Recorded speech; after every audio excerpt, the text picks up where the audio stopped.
We're at AIDS 2018, and we're here with Wipaporn, who's with the University in Bangkok, Thailand.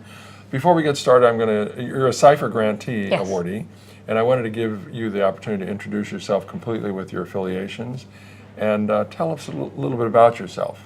Okay, so my name is Wipaporn Songtaweesin. I'm a pediatrician and I work in Chulalongkorn University in Bangkok, Thailand.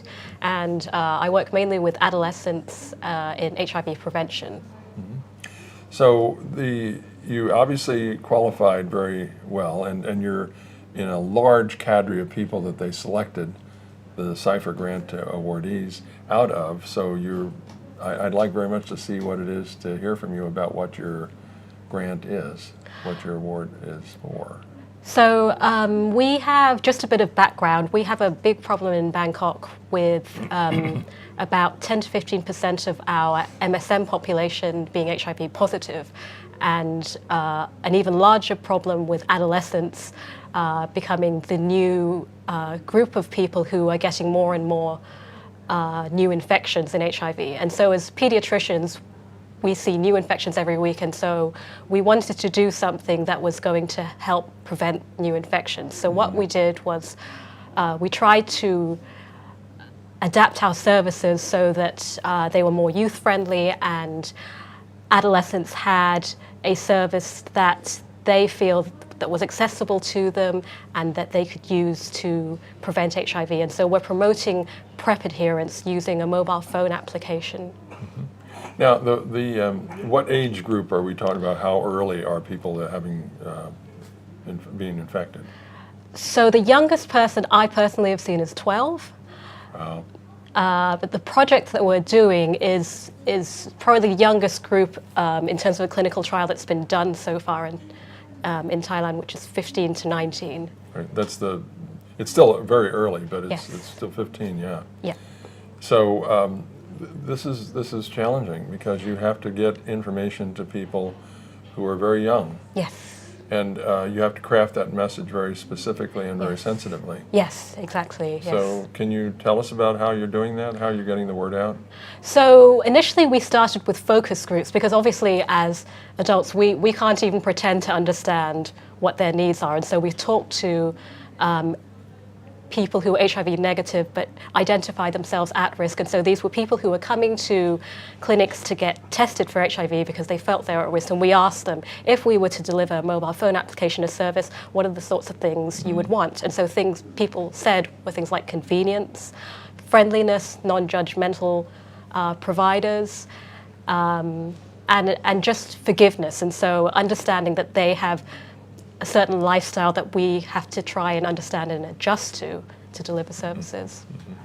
So this group of people were kind of a community advisory board of sorts. Yes, yes, exactly. And is this something that's more urban related challenge for you, or is this suburban as well, or even the rural areas? More or less nationwide, and so in cities and in rural areas. So all of it will be kind of standard throughout the country. So how do you get the word out to the remote areas? So we're quite lucky that internet access in Thailand is quite good. And so we've been doing a lot of online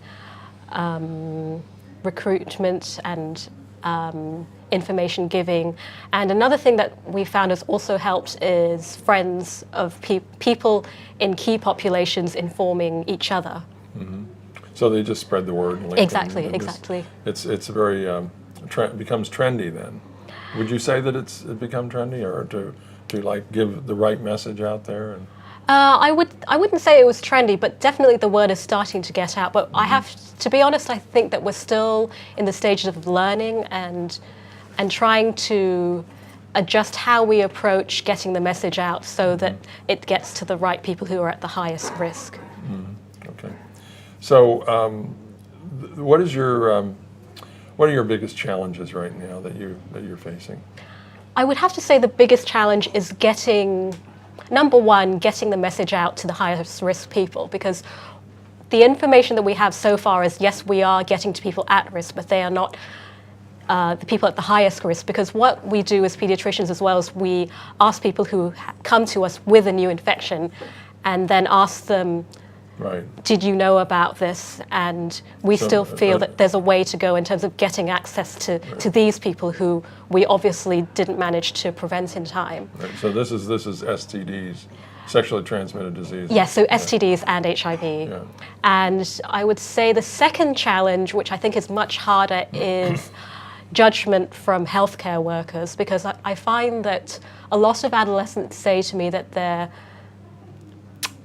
afraid to come into contact with services because of the stigma of being MSM, and also because of being sexually active in our culture is still a bit of a taboo. Yeah.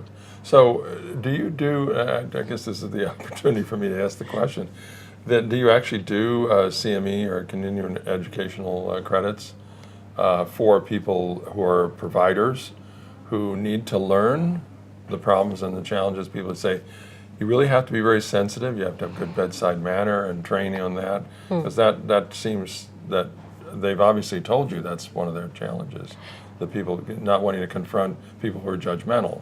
So a better bedside manner would be a good thing. Yes, yes. And so we don't have a formal CME accredited training program yet, but we've definitely started to try to provide more training for people who are at the front line. But I think, if I'm being honest, we still have quite a long way to go in terms of giving training to the general medical community. Are they reticent to that, or are they accepting, or the people that are in position of power or influence, are they welcoming that kind of education? I'm trying to get a fix on whether you're being sloughed or pushed back on that. I would say it's still mixed, and so in that sense I still feel slightly encouraged, because it's not a complete no. So there's still, I feel there's still leeway that we can try and push things in a more positive direction. Kind of have to work both ways, just to say to people have to be a little tougher when you go into care, because you just have to say, well, you're just going to fade the heat. And the other side, you said, be a little more sensitive to these people, because that's who they are. Yeah. And they're not going to change. I still think that there's still room for discussion and room for people to see things in a different light. But Maybe have some meetings of the providers and the community in a group. Yeah, and another thing that we're doing at the end of this year actually is an HIV Run. And we're doing a flash mob and getting people who are community leaders involved. And so in our country, if somebody who's in a position of power or more social influence is involved, it's much easier then to get people to see things from... Makes it a little more accepting. Exactly. From a solid personality. Yes, yeah. yes, exactly. Well, it seems like you're doing the good work, and I really look forward to talking with you again at some point and telling us the good news of success. Fantastic. Thank you very much. Thank you.